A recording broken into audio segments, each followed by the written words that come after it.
Nako, mga sangkay, kumanta na po ang ombudsman, nagkabukingan na.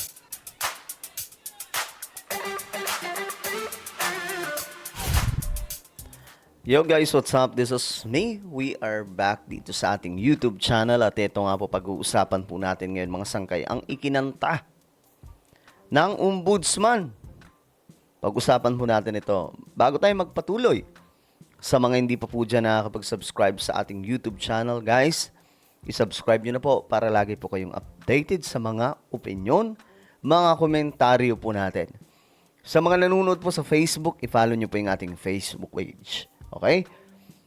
So now, mga sangkay, nagsalita na nga po ang ombudsman at nagkabukingan na mga sangkay.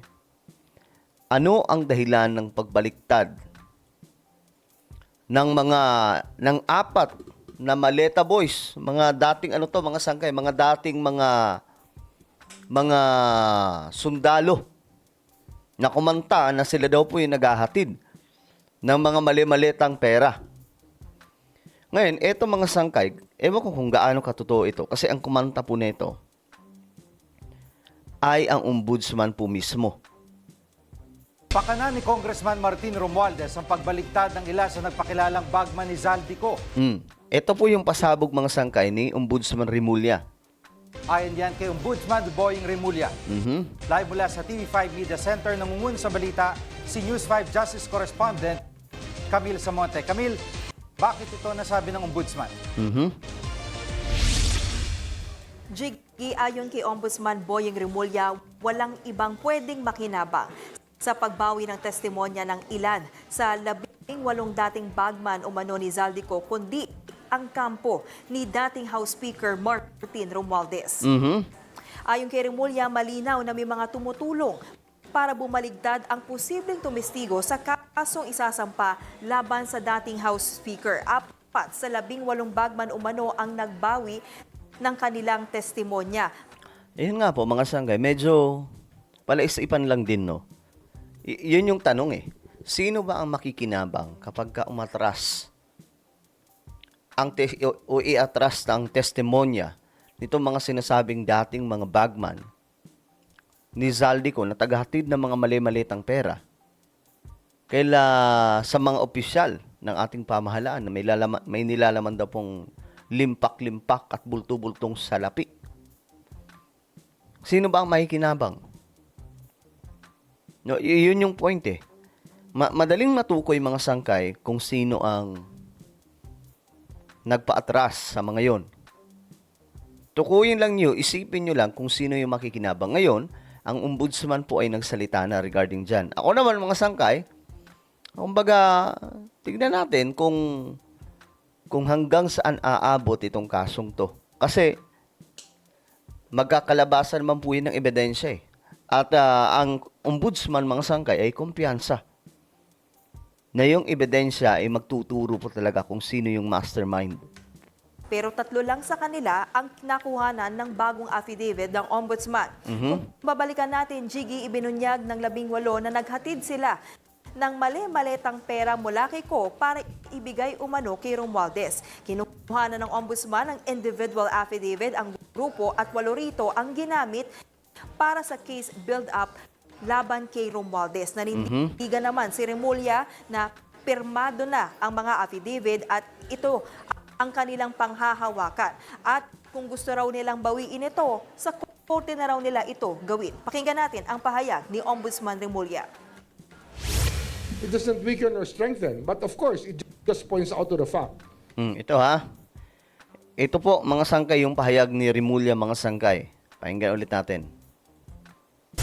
It doesn't weaken or strengthen, but of course, it just points out to the fact that there are people working on his behalf to obstruct the ends of justice.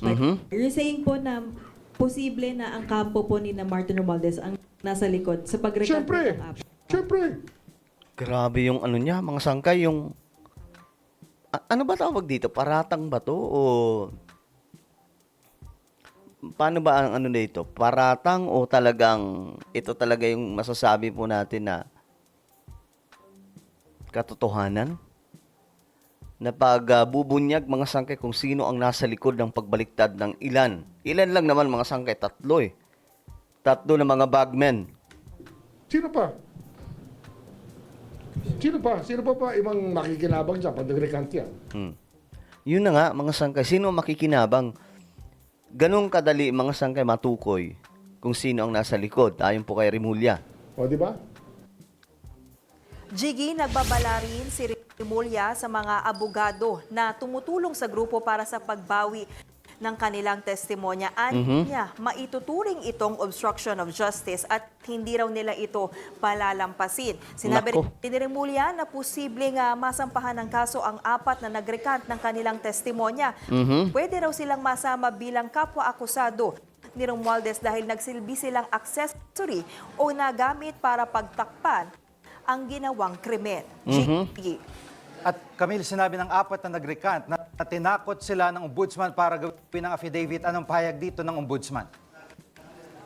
Jiggy, itinanggi ni Ombudsman Remulla ang aligasyong may nanakot sa 4 nang gawin ang kanilang mga affidavit. Itinuro pa nga raw mismo ng ilan sa kanila ang lugar kung saan ginawa ang mga pag-deliver ng pera. May mga recordings din daw sila nang gawin ang affidavit na magpapatunay na hindi sila tinakot. Ayun, mas maganda kapag may ebidensya, may mga record pala, mga video. Inalok din nga raw ng ombudsman ang grupo na mabigyan ng proteksyon pero tumanggi raw ang mga ito. Samantala, tiniyak naman ni Remulla na hindi makaaapekto ang pagbawi ng testimonya sa binubuo nilang kaso laban kay Romualdez. Marami raw silang ebidensya na hawak at hindi lamang ang testimonya ng 18 dating bagman ni Ko. Okay, so ayan, marami daw pong ebidensya kay Romualdez. Gaya ng sinabi ko mga sangkay, ebidensya pa din. Kung walang kasalanan si dating speaker, di lalabas walang kasalanan. Pero kung may kasalanan siya dito, ebidensya mismo ang magtuturo. No? At ngayon naman mga sangkay, itinanggi po yan ni dating speaker Romualdez na siya po yung nasa likod niyan. Sinabi po mismo niya, mga sangkay, na wala siyang kinalaman. Ayon po sa kanya, wala daw po siyang kinalaman sa kung anuman ang isiniwalat mga sangkay na pagbaliktad nito mga dating 3 mga sangkay kasi yung isa hindi nila kina-count mga sangkay, 4 yun eh. No? So, yan po yung pasabog ni Remulla na marami daw po talagang ebidensya. Jiggy. At ano naging reaksyon ng kampo ni Romualdez sa aligasyon na siya ang nasa likod ng pagbaligtad ng ilang bagmen? Jiggy, sa isang pahayag, itinanggi ni Romualdez ang paratang na siya ang pakana sa pagrecant ng ilang bagmen. Patunay lang daw ang pagbaliktad ng mga ito na walang katotohanan ang mga aligasyong ibinabato laban sa kanya kaugnay ng flood control scandal. Jiggy. At anong pahayag ni Attorney Baligod sa pag-atras ng 4 sa 18? Jiggy, ayon kay Attorney Levy Baligod, ang abogado nga ng 18 bagman, posibleng natatakot na sa kanilang seguridad sa buhay kaya ang bumaligtad nga itong 4. Pero matagal na raw umanong inaalok ng suhol ang ilan sa grupo para nga bumaligtad sa nauna nilang testimonya. Hindi rin daw totoo na tinakot ng ombudsman ng grupo nang gawin ang kanilang affidavit. Pakinggan natin ang pahayag ni Attorney Baligod. Takot na sila sa kanilang seguridad. No? Gusto na rin nilang manahimik kasi hirap din yung biyahe-biyahe pabalik Manila. Gawing preliminary investigation, and then ito hearing. And then matagal na yan na